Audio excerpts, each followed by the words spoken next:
तो जैसा कि हम सभी लोग जानते हैं कि कल हमारे जो भारत के शिक्षा मंत्री थे धर्मेंद्र प्रधान जी ने उन्होंने अपना इस्तीफ़ा दे दिया। यानी कि जो मोदी कैबिनेट में शिक्षा मंत्री थे, जो पूरे भारत का शिक्षा व्यवस्था को देखते थे, उन्होंने लास्टली अपना इस्तीफ़ा दे दिया।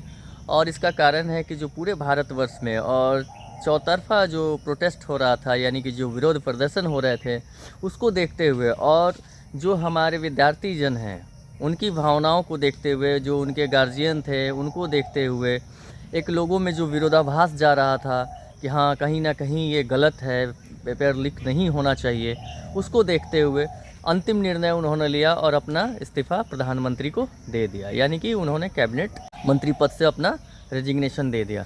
तो सवाल ये है कि क्या उनके इस्तीफ़ा दे देने से ये सारी व्यवस्था सुधर जाएगी? जो नीचे लेवल पे भ्रष्टाचार है, जो पेपर लीक कर रहे हैं, क्या वो बदल जाएंगे या फिर आगे से ऐसा नहीं होगा? ठीक है, सरकार का कहना है, जहाँ की मोदी जी ने 2 दिन पहले आके कहा था कि हम ऐसा फास्ट ट्रैक कानून बनाएंगे, कोड बनाएंगे और उसमें बहुत सारी चीज़ें इम्प्लीमेंट करेंगे जिससे कि इस तरह की घटनाएं भविष्य में ना हो, और जो इन घटनाओं को अंजाम दे उनके लिए कड़े कानून बनाए जाएंगे। तो सवाल वहीं पे आके रुकता है कि क्या ये चीज़ें सुधर जाएंगी?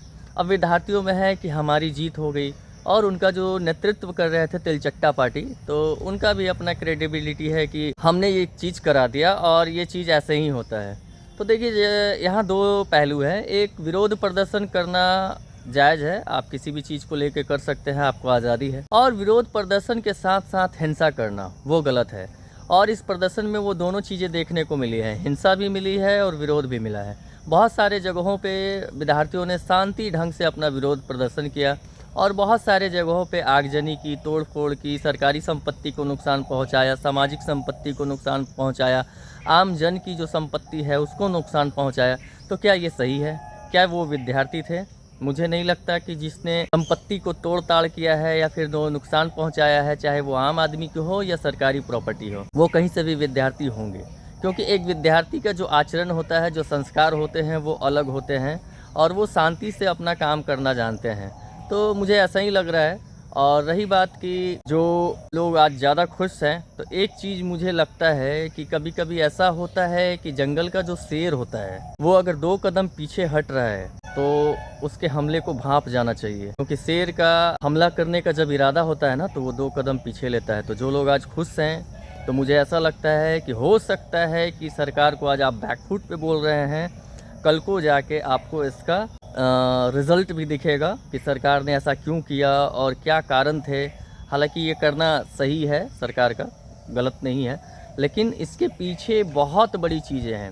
और जहाँ तक मुझे लगा कि विरोधाभास में जितने भी जो पार्टियाँ थीं, उन्होंने अपना पूरा का पूरा रोटी सेकने का तैयारी करके रखा था और रोटी सेकी भी। अपनी राजनीतिक चमक बढ़ाने के लिए बहुत सारे लोगों ने अपना फेस ब्रांडिंग किया, किसी ने अपनी पार्टी को बढ़ाने के लिए बहुत सारी चीज़ें की, तो वगैरह वगैरह वो सब कुछ दिखता था, जैसा कि मीडिया में भी चल रहा था, लोग भी जान रहे हैं, सबको पता है। कोई ऐसा आदमी नहीं है जिसको नहीं पता है, सबको पता है। और गहरी संवेदना है मेरी, जो नीट परीक्षा में पेपर लीक होने के बाद जो विद्यार्थियों ने अपना जीवन त्याग दिया था, यानी कि उसे आत्महत्या कह सकते हैं, आत्महत्या उन्होंने कर लिया था, तो उनके प्रति भी मेरी गहरी संवेदना है। और भविष्य में ऐसे चीज़ें ना हो, ये मैं कामना करता हूँ।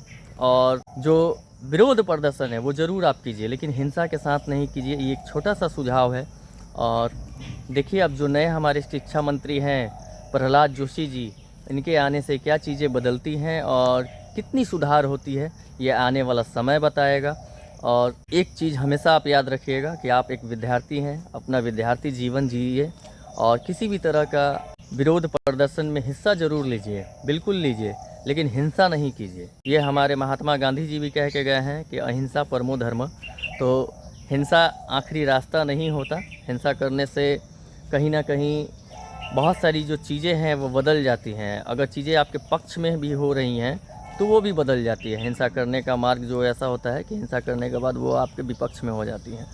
तो ये एक छोटा सा आग्रह है कि किसी भी चीज़ को लेके इतनी हिंसात्मक जो दृष्टि है वो नहीं होनी चाहिए, अनुकूल होनी चाहिए।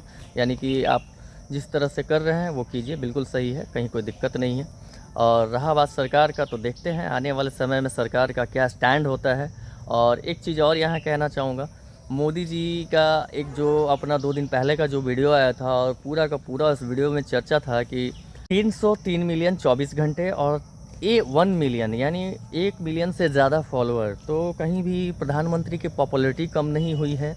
आने वाले डेट में जो चुनाव होने वाले हैं 2029 का, उन्होंने अपने आप को चेक कर लिया और 10 लाख से ज़्यादा उन्होंने अंधभक्त को बढ़ा लिया है। और रहा बात उनका वीडियो का, तो वीडियो क्या, वहाँ पे तो मैं कुछ नहीं बोलूँगा, वीडियो तो किसी का भी चल जाता है। तो प्रधानमंत्री का जो वीडियो चला है वो एक वर्ल्ड रिकॉर्ड बना चुका है, क्योंकि इसके पहले भी बहुत सारे लोगों के वीडियो चले थे, लेकिन ये प्रधानमंत्री का जो वीडियो बना वो वर्ल्ड रिकॉर्ड बना चुका है। और सबसे इम्पॉर्टेंट चीज़ है, जो फॉलोअर बढ़े हैं 10 लाख प्लस, वो मायने रखते हैं कि अंधभक्तों की संख्या अभी भी घटी नहीं है, बढ़ती रहेगी। अब पता नहीं कितनी बढ़ेगी, भगवान जाने। और ऐसा दिखने से लग रहा है कि 2029 के जो इलेक्शन होंगे, अपने आप को प्रधानमंत्री ने चेक कर लिया है कि मैं क्या हूँ, और उसी के हिसाब से वो अपनी रणनीति तय करेंगे। अगर मेरी ये वीडियो आपको अच्छी लगी हो तो इसे अपने मित्रों के साथ ज़रूर साझा कीजिएगा। तब तक के लिए आप मुझे आज्ञा दीजिए। जय भारत, जय हिंद।